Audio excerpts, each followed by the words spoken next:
Você já ouviu falar sobre propaganda enganosa, não já?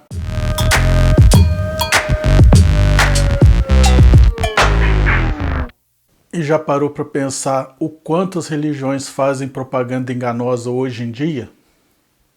Bom, para começo de conversa, a origem da palavra ela tem algumas divergências. Alguns estudiosos acreditam que a palavra significa louvor e reverência aos deuses, que venha do latim. Já outros estudiosos acreditam que a palavra seja uma junção do prefixo re, que em síntese quer dizer de novo, e a palavra ligare, que quer dizer unir, atar.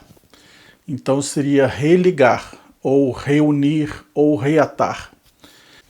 Nesse sentido, usando o prefixo re e a palavra ligare, seria religar de alguma forma.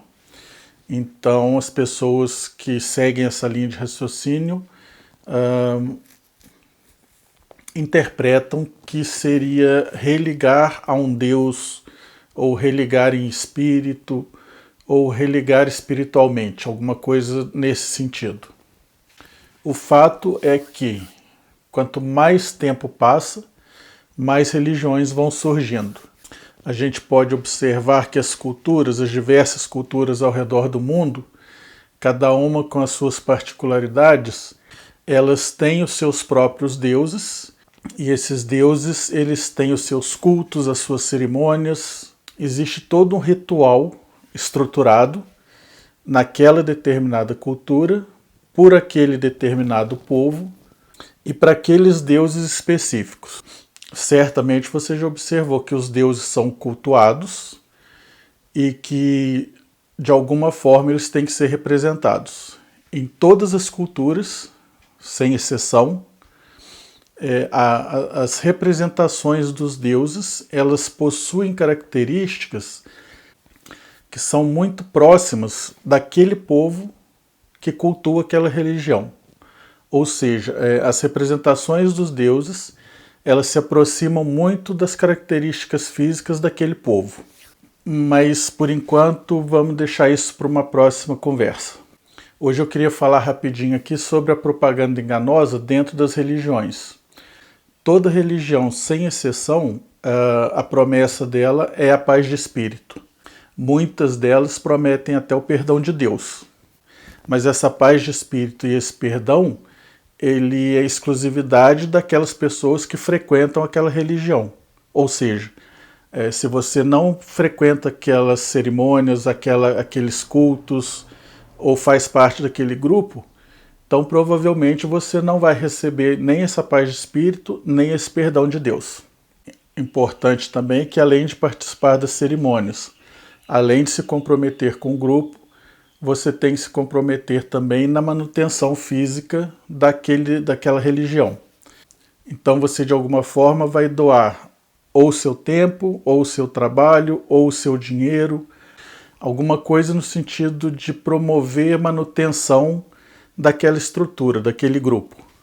E se você já se pegou questionando a religião da qual você participa, ou de repente nem da que você participa, na qual você foi inserido, provavelmente você sinta que tem alguma coisa mal explicada ali naquele espaço.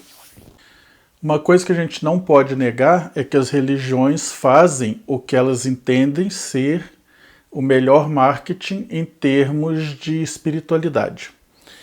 Só que assim, o melhor no entendimento das lideranças. São criadas estratégias, e isso não é uma teoria da conspiração, é um fato, para que as pessoas acreditem que aquilo que está sendo mostrado ali, naquele determinado culto,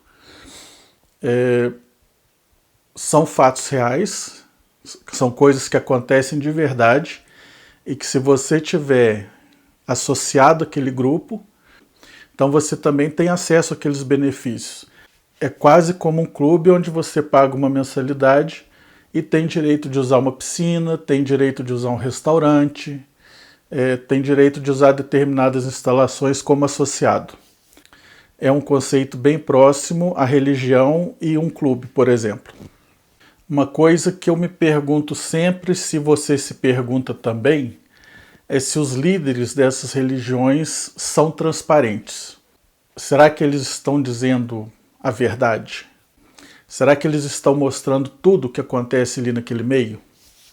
Ou será que aquela cerimônia, aquele culto, ele é estruturado para fazer uma propaganda e te fazer se sentir de uma forma que te faça querer fazer parte daquele grupo? Será que as religiões, os cultos, são só mais uma empresa dentro dessa estrutura que tem como objetivo produzir e lucrar? Você já parou para se perguntar isso? Então deixa eu fazer umas perguntas aqui para questionar rapidinho sobre essa propaganda enganosa promovida pelas religiões. O líder da sua religião, por exemplo, ele sempre diz que você tem que frequentar aquele culto, naquela igreja, naquele espaço, para que Deus possa te encontrar quando for preciso, para que Deus saiba onde te encontrar. É como se Deus não fosse capaz de saber a qualquer momento onde te encontrar. O líder da sua religião, ele sempre diz que ele pode falar diretamente com Deus e sempre insinua que só ele é capaz disso porque ele recebeu algum tipo de unção ou de dom ou de qualquer outra ferramenta mágica que capacite ele a fazer isso, e que ele é um escolhido e que se não fosse por ele, você não saberia o que Deus quer de você? O líder da sua religião, ele sempre dá um jeitinho de trazer uns assuntos ali que fazem com que você sinta culpa de alguma forma, por algum motivo, mesmo que essa culpa de repente nem seja sua. O líder da sua religião, ele sempre diz que você tem que se aproximar de Deus para ser salvo dos seus pecados e que você só consegue fazer essa aproximação naquela igreja, naquela cerimônia ou naquele culto daquela religião, e fala muito pouco sobre perdão e arrependimento. O líder da sua religião, ele sempre reveza os discursos entre aqueles que são feitos com muito barulho, falando muito alto, falando sem interrupção, de forma que não dê tempo para você nem raciocinar em cima daquilo que está sendo dito, com aqueles bem suaves, bem pausados, bem tranquilos, com palavras bastante calmas, como se ele quisesse provocar uma ansiedade e logo em seguida trazer uma paz, uma tranquilidade, uma calma, para que você sinta, mesmo que de forma inconsciente, que aquele ambiente te tranquiliza. O líder da sua religião sempre dá um jeitinho de fazer você se sentir culpado por não ter comparecido àquela reunião, ou àquela cerimônia, ou aquele culto, ou por você não ter conseguido doar aquela contribuição mensal que todos esperam que você doe espontaneamente para fazer parte daquele grupo. A sua religião, ela elabora campanhas sobre assuntos bem específicos, com pessoas felizes, com pessoas sorridentes, pessoas de bem com a vida. Campanhas essas que são interpretadas por atores que estudam um roteiro para fazer aqueles vídeos. A sua religião, ela promove um ambiente para que você faça questionamentos, faça perguntas, tire suas dúvidas de forma aberta e indiscriminada, ou ela cria um ambiente de preconceito e hostilidade quando você questiona alguma coisa dentro daquele dogma.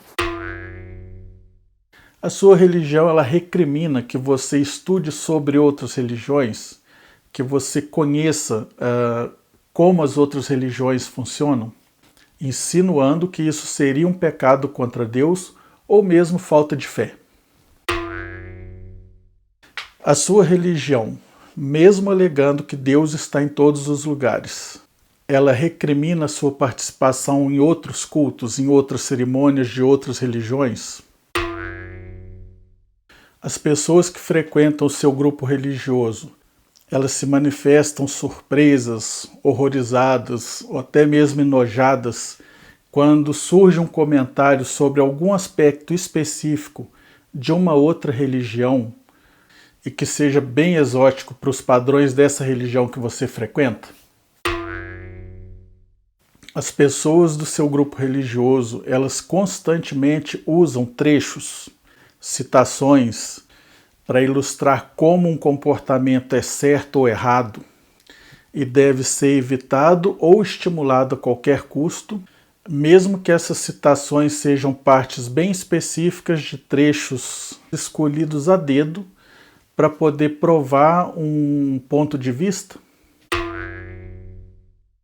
Os estudos dos dogmas da sua religião, eles são promovidos em grupos, de forma que esses grupos eles fiquem bem à vontade e se sintam bem seguros de fazer qualquer pergunta sobre qualquer aspecto, para tirar as dúvidas sobre aqueles assuntos.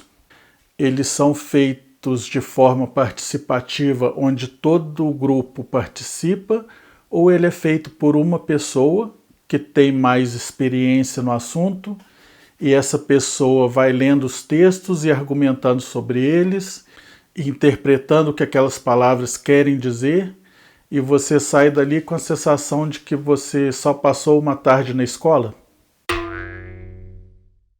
Bom, por hoje eu vou só deixar essas perguntas aqui.